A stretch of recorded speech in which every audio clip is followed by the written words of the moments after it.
शेतकरी शेतात उपलब्ध असलेल्या विद्युत पंपाच्या सहाय्याने रब्बी धान लागवड करीत आहे.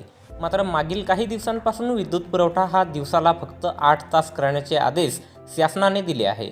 त्यामुळे शेतकऱ्यांवर उपासमारीची पाळी आली आहे. दिवसातून 8 तास विद्युत पुरवठा सुरळीत राहत नसून फक्त 6 तासच विद्युत पुरवठा राहत आहे. यामुळे शेतकऱ्यांना रब्बी हंगामातील धान पिकाकरिता पाण्याची फार मोठी टंचाई निर्माण झाली आहे. अगोदरच शेतकरी हवालदिल झालेला असून वेळेवर शासन धानाचे चुकारे सुद्धा देत नाही. त्यातच 8 तास विद्युत पुरवठ्यामुळे शेतकरी फार मोठ्या संकटात सापडला आहे.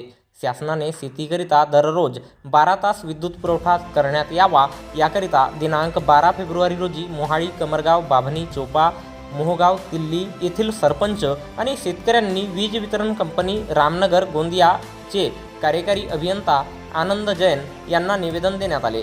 यावेळी मोहाडी ग्रामपंचायतचे सरपंच नरेंद्रकुमार चौरागडे, बामणी ग्रामपंचायतचे सरपंच झुमकभाऊ बिसेन, मोहगावचे सरपंच सूरजलाल पटले, कमरगावचे उपसरपंच धनराज कटरे, शेतकरी मुकेश नागपुरे, सुरेश बिरनवार, राकेश बनसोड, सूरजलाल येडे, नरेंद्र कटरे, कैलास गौतम आदी शेतकरी उपस्थित होते.